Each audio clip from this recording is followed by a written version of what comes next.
안녕하세요. 오늘은 8월 12일 목요일입니다. 오늘은 이사야 63장 1절에서부터 14절까지를 본문으로 큐티 가이드를 시작하겠습니다. 먼저 오늘 이 본문을 통해 제가 묵상한 하나님은 환난에 동참하시는 분입니다. 복음서를 보면요. 한 번은 예수님이 제자들에게 이런 말씀을 하십니다. 누구든지 너로 억지로 오리를 가게 하거든 그 사람과 심리를 동행하라. 무슨 뜻이죠? 마음에 내키지 않아도 그 사람이 원하는 것보다 훨씬 더 멀리 함께 가주라는 말씀입니다.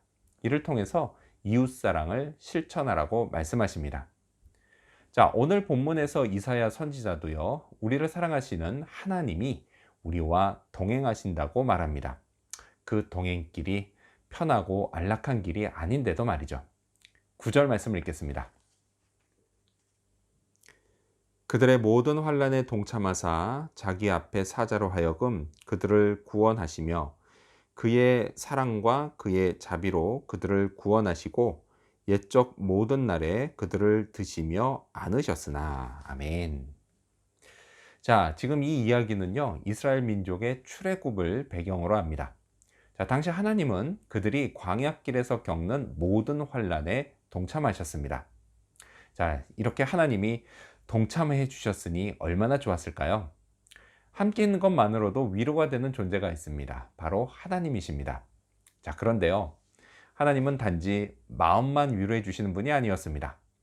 위기의 순간마다 그들을 구원해 주시는 전능자이시기도 하셨습니다.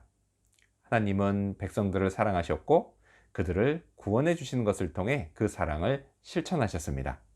자, 그런데 하나님은요, 오늘 제게도 마찬가지십니다. 하나님은 저를 사랑하십니다. 저는요, 그 사랑을 하나님이 저를 위기의 순간에서 구원해 주실 때마다 확신합니다. 동시에요, 그때마다 하나님이 제 모든 환난에 동참하고 계시다는 것도 확신하게 됩니다. 자, 그런 하나님이요, 저는 얼마나 좋고 또 감사한지 모릅니다. 이사야의 말처럼 하나님이 저를 번쩍 들어 안아주시는 것을 확신하게 됩니다. 자, 그렇다면 계속해서 오늘 이 본문을 통해 제가 발견한 인간의 모습, 어떤 게 있을까요? 오늘은 하나님의 큰 은총을 회상하는 모습을 볼 수 있습니다. 7절 말씀을 읽겠습니다. 내가 여호와께서 우리에게 베푸신 모든 자비와 그의 찬송을 말하며 그의 사랑을 따라 그의 많은 자비를 따라 이스라엘 집에 베푸신 큰 은총을 말하리라. 아멘. 상황이 너무 힘들고 어려우면 자연스레 좋았던 시절을 회상하기 마련입니다.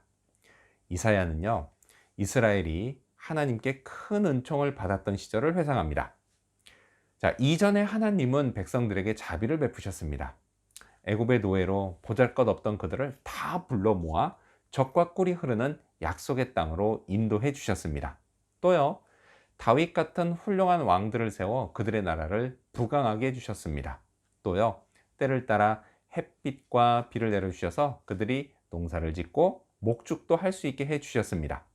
자, 이에 백성들은 하나님을 찬송했습니다. 하나님은 백성들을 사랑하셨고 백성들도 하나님을 사랑했습니다. 말 그대로 태평성대였습니다. 자, 하나님은요, 제게도 큰 은총을 내려주셨습니다. 어릴 때 교회를 잠깐 다니긴 했지만요, 막 20살이 되었을 때 저는 무신론자가 되어 있었습니다. 자, 그런 제게 하나님은 자비를 베푸셨습니다. 갓 입대해서 구보를 할 때마다 너무 힘들어서요, 저도 모르게 하나님, 날 좀 도와주세요 라고 말하며 다시 하나님을 찾게 하셨습니다. 제대에서는 교회를 다시 출석하며 수련회 때 예수님을 영접하게 해주셨습니다. 자, 이렇게 저를 찾으시고 구원해 주신 하나님의 자비와 사랑은 많은 세월이 흐른 지금까지도 계속되고 있습니다. 그래서요, 가끔 상황이 힘들고 어려울 때 저는 지난날 제게 큰 은총을 베푸신 하나님을 회상합니다. 저를 도우신 하나님의 손길을 떠올립니다.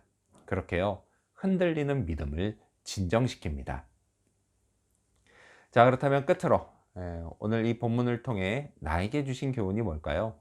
그건 성령을 근심하게 하지 말자입니다. 10절 말씀을 읽겠습니다.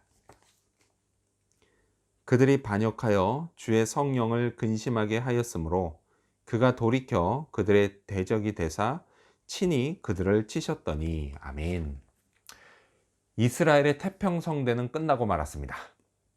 이유는요, 전적으로 백성들이 하나님을 반역했기 때문입니다. 그들은요, 하나님을 버리고 우상과 사랑에 빠졌습니다. 이로 인해서 주의 성령이 근심하셨습니다. 이건요, 저도 마찬가지입니다.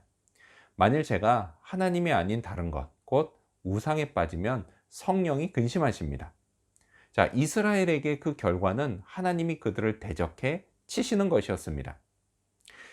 영화나 드라마를 보면요, 배신당한 연인이 복수하는 장면이 나옵니다. 정말 무섭습니다. 자, 그런데요, 하나님은 훨씬 더 무섭습니다. 우상의 유혹은요, 정말 치명적입니다. 얼마나 구미가 당기게 유혹하는지 모릅니다. 방심하면요, 넘어가기 십상입니다. 자, 그리고 그때마다 성령이 근심하십니다. 그나마 참 다행인 건요, 하나님은 제게 이스라엘에게 하신 것처럼 하지는 않으신다는 것입니다. 성령께서요, 저를 막 흔들어 깨우십니다. 얼른 정신 차리고 다시 하나님만 섬기게 하십니다. 저는요, 성령을 근심시키는데 성령은 저를 여전히 위하십니다. 저를 사랑하시는 성령님께요, 얼마나 감사한지 모릅니다. 이렇게 오늘도 성령 안에서 깨어 하나님만 잘 믿는 그런 하루가 되기를 소망합니다. 기도하겠습니다.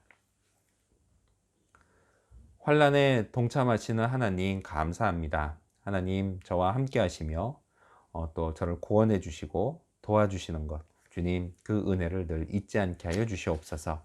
또한 힘들고 어려운 상황일 때마다 하나님께 큰 은총을 받았던 지난 시절을 회상하게 해주시고, 또 그걸 통해서 다시 하나님 확신하고 믿음이 흔들리지 않게 하여 주시옵소서. 또한 하나님만 섬기며 성령을 근심하게 하지 않는 그런 하나님의 백성 되게 하여 주시옵소서. 오늘도 그 사랑 안에서 승리하는 하루가 되기를 간절히 바라오며 예수님의 이름으로 기도합니다. 아멘.